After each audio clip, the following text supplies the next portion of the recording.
cuando tú empiezas en tu estudio ese proceso, tienes ese momento de inspiración, tienes ese tema, esa historia, ese recuerdo que trae a tu mente el deseo de crear algo. ¿Tú eres del tipo de artista que maneja el sketchbook o te vas directo a la Canva? No, yo voy a la Canva, yo dibujo así muy suelto con un pincel y color, rápido, pero Mm. que ya tengo la idea en un papel. En ese papel, inclusive, es un papel cualquiera, y es Ajá. un dibujo y le voy poniendo color rojo acá, amarillo acá, verde aquí, ¿no? O verde tal, y yo ya me voy reconociendo por la forma como diagramo mis cosas. Pero yo trato que la pintura en el lienzo sea lo más espontáneo posible. No trato de que sea exactamente al papel. El papel es una guía de qué es lo que voy a reflejar como concepto. Pero a Ujú. la hora de poner el color, yo puedo poner el color hasta donde dé mi mano. O sea, trato de hacer figuras grandes, cuadros bien grandes como estos, Hermoso. porque yo trato de que mi mano dé hasta el último. Cuando pinto chiquitos, como que me limito. No puedo pasarme de la línea porque es chico. Entonces trato de pintar cuadros grandes y suelto y tiro la pintura y tengo mis propios materiales que yo mismo los he fabricado. O sea, yo Ah, tengo esa cosa desde niño. Desde niño tengo la habilidad de poder hacer cosas, de poder darle un sentido a algo que se fabricó ajá. para cierta cosa específica. Por eso te voy a poner, por ejemplo, el limpiaparabrisas de los carros, las plumillas, ¿no?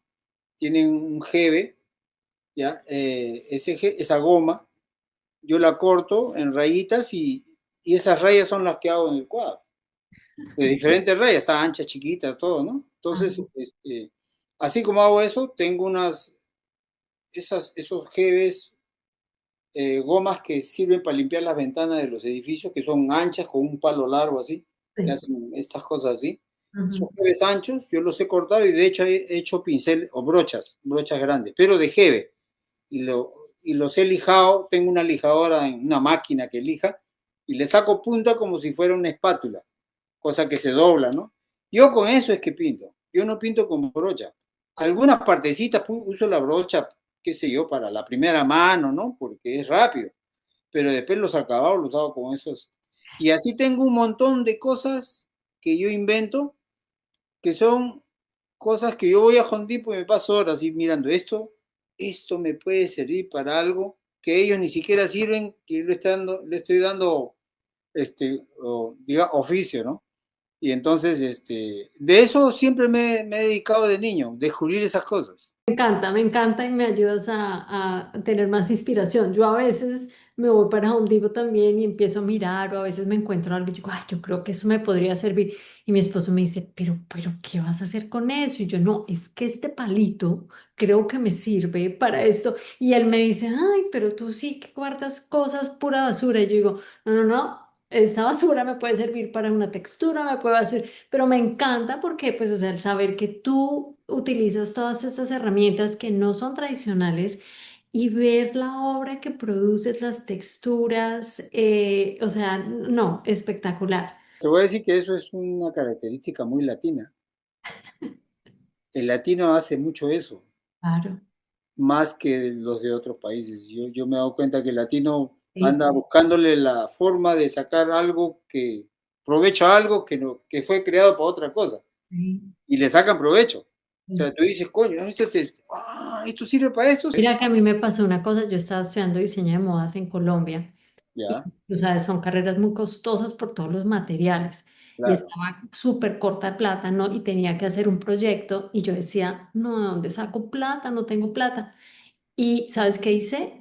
Era como que me encuentro alrededor, que es barato o gratis, y con eso hice mi proyecto y ganó un premio.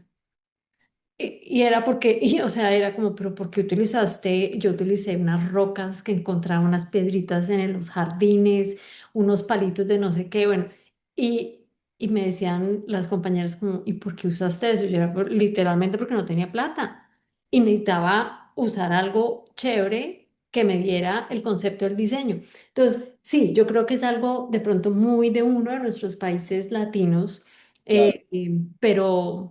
pero es ese deseo de buscar formas que no necesariamente son las más costosas y que son creativas y nos dan los resultados. O sea, a ti te da un resultado que ni se diga.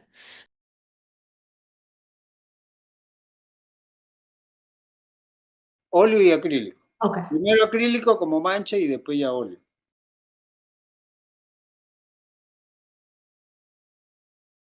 Yo trabajo 4 cuadros a la vez. Cuando ya estoy pintando a óleo, tengo que dejarle secar varios días. Pero Ujú. mientras eso yo tengo que avanzar otro. No puedo quedarme sentado ahí mirándolo. Tengo Claro, que avanzar otro y ahí avanzo otro y avanzo. Voy avanzando 4 a la vez. Y los 4 ya sé cómo va a terminar porque yo lo tengo en mi cabeza. Pero claro, eso es de estos últimos, ponle 15 años, ¿no? ajá, Que vengo haciendo eso. Antes no podías, hacía uno por uno. ajá. Entonces, poco a poco aumenté a dos, de dos en dos, después de tres en tres. Pero bueno, uno con los años y la práctica, pues ahora ya todo lo tienes en la cabeza.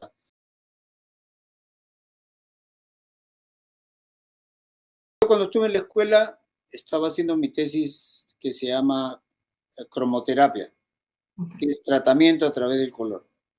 Tú ahí tienes que estudiar el efecto que tiene el color en el ser humano en la parte emotiva. Ujú, Eh, Influyen mucho los colores en la parte emotiva y también representa mucho los estados de ánimos de las personas que te cuentan la historia. Y si la historia es triste y si la historia es así, si el señor se quiso suicidar, pues representas con colores esa parte tétrica, esa parte triste, ujú, pero que después se arrepintió, pasa por un color más alegre, con un color que le dé esperanza, ¿no? De recuperarse. Entonces, si todo eso tú plasmas, tú estás contando la historia en color. ujú. Eso es la parte de la cromoterapia, ¿no?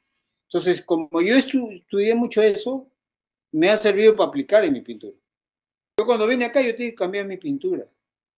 Aparte que yo no hablaba inglés, como no hablaba inglés, empecé a pintar en inglés.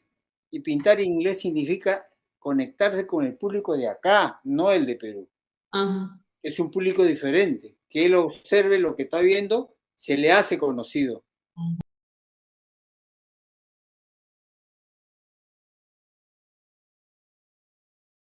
Por supuesto. Y todos los pintores lo tienen. O sea, hay, nosotros somos seres humanos que nos equivocamos también. O el estado de ánimo no estaba concordando con la pintura que estás haciendo. O sea, Ujú. hay muchos factores, ¿no? Pero sí, cuando me pasa, que es muy poco, cuando me pasa muy poco, entonces yo volteo el cuadro contra la pared, lo castigo 3 meses y, y a los 3 meses lo volteo y ya le encontré solución.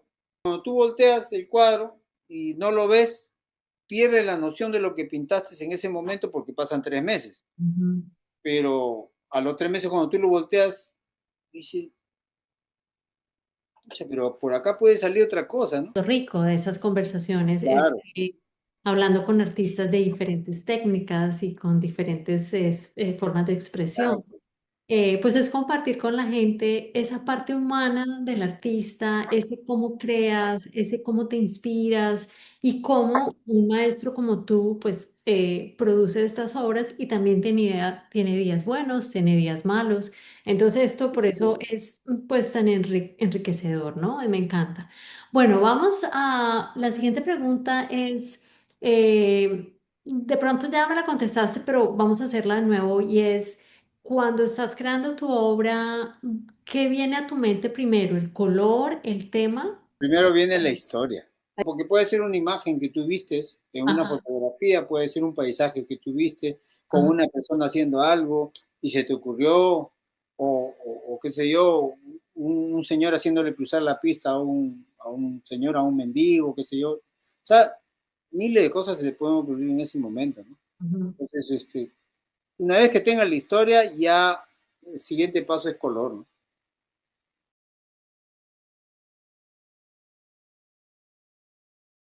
Artistas que me hayan ayudado ya son artistas fallecidos, ¿no? Sí, claro, Como muchas. Dalí, como, Ujú. como yo he estudiado mucho Rembrandt y a Rubens Ok. en la parte figurativa. Pero esa parte figurativa que tienen ellos como estilo, como técnica, Ujú. esa técnica de Rubens y de Rembrandt, yo las he llevado al abstracto.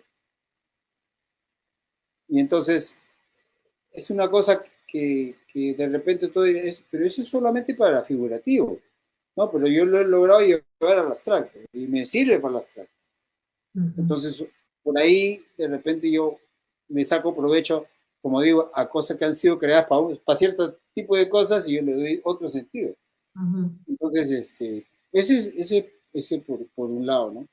Pero después admiro mucho la pintura de los artistas contemporáneos de estas épocas, pero no es como para copiarlos, no, o sea, no me nace, o sea, sí los admiro como pintor porque tienen una técnica muy buena, pero dentro de su pintura yo los admiro, pero no para alimentar mi pintura. Ujú. Yo creo que a estas alturas de mi vida tengo mucho baúl guardado con técnicas que yo a veces ni las uso. Ujú. O sea, formas, diferentes formas de pintar, de tantas técnicas que tengo, yo todas no las puedo usar en un solo cuadro. Se saturan demasiado. Se llena de técnica y entonces sería un derroche de tecnicismo Ujú. que opacaría la parte del centro de interés de la obra, que es la que se tiene que lucir. Ujú. Entonces, trato de medir la técnica, la que uso en ese momento tiene que darle algo positivo a la obra. Cuéntame de pronto de una obra que viene a tu mente que ha sido algo muy personal y que te ha servido para ayudar a expresarte a ti mismo.